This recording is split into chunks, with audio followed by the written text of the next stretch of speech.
Hey guys, I'm Brian. And I'm Terry. Welcome back to another episode of our Forest to Farm series here on Survival Dispatch. Today we are picking up with a few more big trees. You know, we took one down recently. Now we've got three that are really close to my house that just need to come out. These are old loblollies, and they're like 60-something years old and over 100, 110 feet tall or more. And they're within 75 feet of where his house is going to be. So one of them got struck by lightning. Yeah. And we've had at least one or two a year that we lose, either to storms or lightning. Yeah. And we've seen them in the area, in yards and whatnot, get knocked down when the storms come through. They're all just getting near the end of their lifespan. Yeah, anything that's that unstable, when it gets big like that, we don't want within the range. Anywhere near the house. Within the range of the height of the tree from the house. Yeah. Really don't want to wake up to a giant tree in my living room. No. So that's going to be the gist of today's video. Some giants coming down, and I think it was a pretty good day felling these trees. Things went right. Yeah, they did. Hope you guys enjoyed this video. As you can see, that big guy right there is the one that has to come down, and then this one that's got the lean to it, and then both end up in your kitchen. That's the one that got struck by lightning. It looks like a tree that's just not got any leaves on it. That's actually the pine needles gone. That thing got hit by lightning. And there's a small one next to it too, and it's coming down. There's no doubt about that. So we would rather take it down and in a controlled manner, the way we want it down, rather than on your house later. Huh? Yep. Alrighty, let's do it.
Here it comes!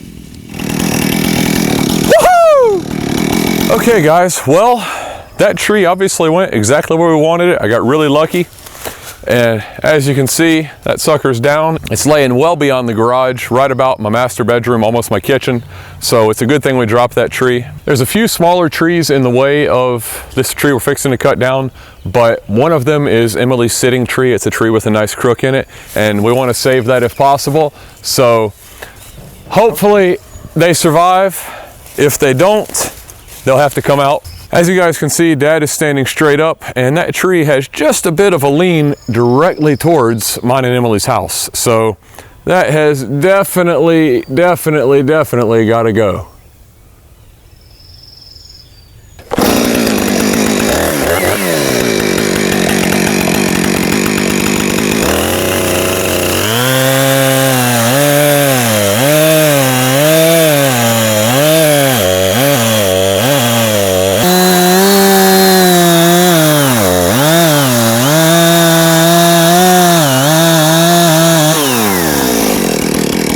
Okay, let's get this baby down. Here we go.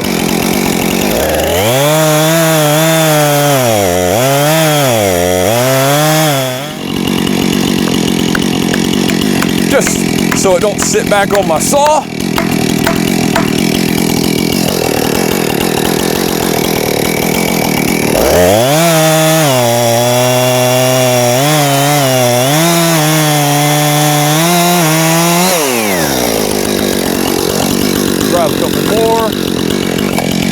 since this tree's got a funky lean on it.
Well, it only hit one tree when it dropped, but as you can see, that would be Emily's sitting tree. That's the way it goes. Other than that, perfectly successful. I laid it right where I wanted to. So let's get to cleaning these up.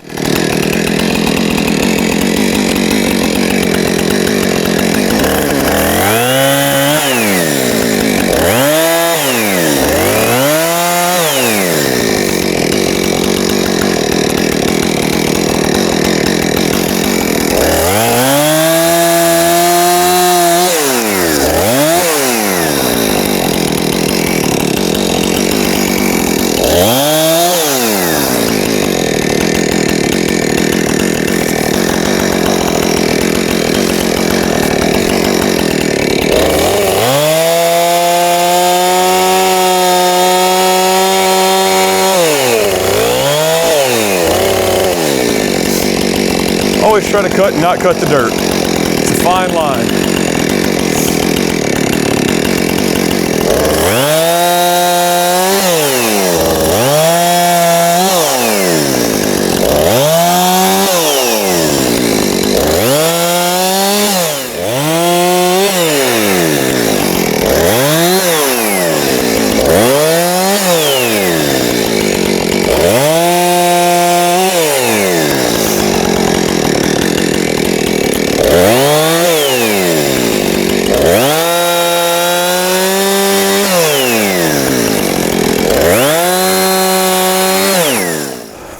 Okay, so the rest of this we're going to leave in longer lengths. We're going to leave them about 14 feet so that when we get the Mini X, we can come out here, pick those up, and put them in our pile to hopefully mill up. So since that's mostly laying in the dirt, I'm going to wait until we get the Mini. We can pick it up a little bit and buck it up then.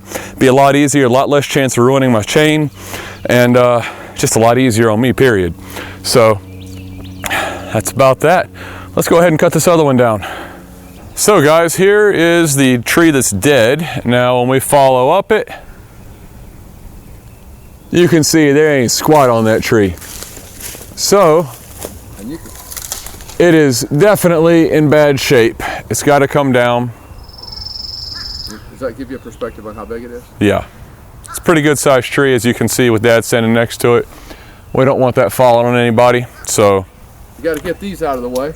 Yeah, I got to cut those two trees out of the way, which is nothing, just little scrappy stuff, but we'll get that knocked down and we'll get this tree cut down. We're not gonna have any slow-mo on this tree because it's dead. Got a lot of Widowmaker limbs up there. Dad's gonna be standing next to me to pull me out of the way if he sees something fall. So nobody to man the slow-mo camera. So we're just gonna put some GoPros up and drop it. If I see a limb coming loose or any dangerous situation, he's gonna drop that saw, we're gonna run. Yeah, a little bit. That's probably not the safest thing, but it's all we can do right now. We thought about pulling the Kubota up and putting the bucket up there, but man, if that tree hit the Kubota, we'd cry. Yeah. But what's worth more? We could run. Yeah. Okay, as you guys can see back behind me here, this is the tree we're gonna drop. There's a nice pathway going down through there that we're hoping to drop it roughly in there because it's not gonna take too much out. We don't know exactly where this tree's gonna fall, and we don't wanna cut down a ton of stuff. So whatever path it falls. we'll deal with it. Yeah, wherever it falls, we'll clean that mess up. Hopefully it follows this path and doesn't hurt much anything. It's going to catch the top of that one. Yeah. There's going to be a few small trees that get tore up. Just a few. Won't be we'll see what happens. We got a big forest out here. Yeah. Let's get to it. We need to thin these out anyway. They're so thick that they get scrappy and skinny. Yeah. They need to be thinned. It's not a lot of them are leaning and just overgrown. Yeah. So let's do it.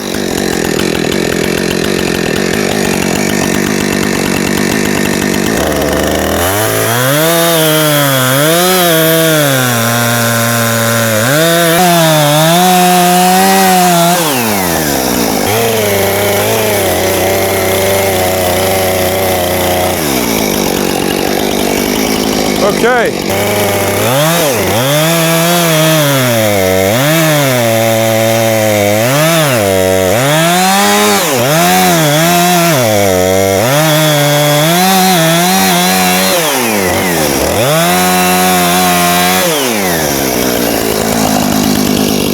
Throw a wedge in so she don't sit back on me. Hopefully.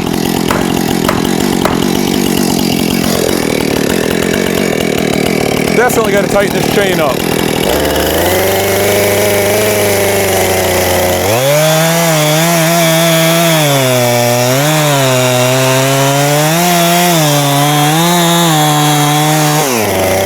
Hey, look out.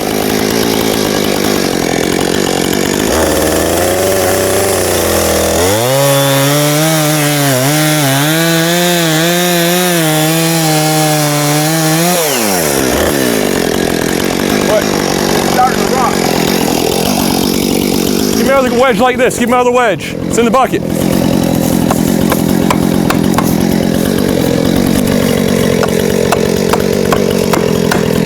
Look out.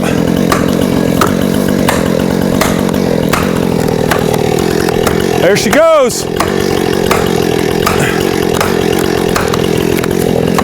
Get that one. There you go. Hey, cut that hinge on that side. It's going. Yeah, let it go. Get out.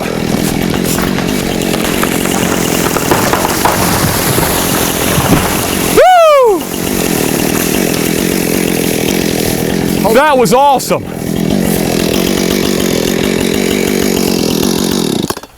Okay, well, that's 3 for 3. We did really good today, I think. Everything went exactly where you aimed. It could not have been any better. I'll let you see.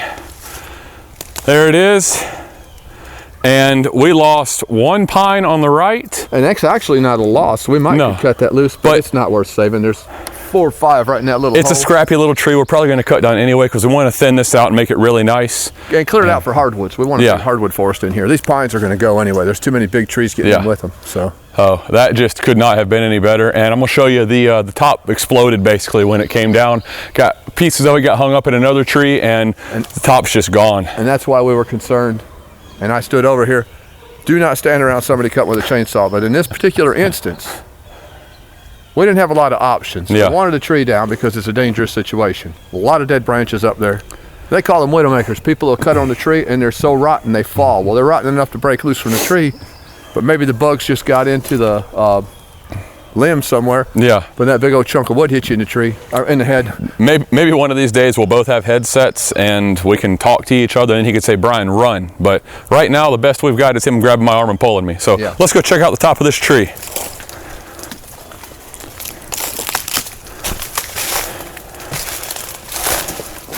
As you can see, this thing was dead. It just exploded when it hit. All the limbs are gone. Just obliterated.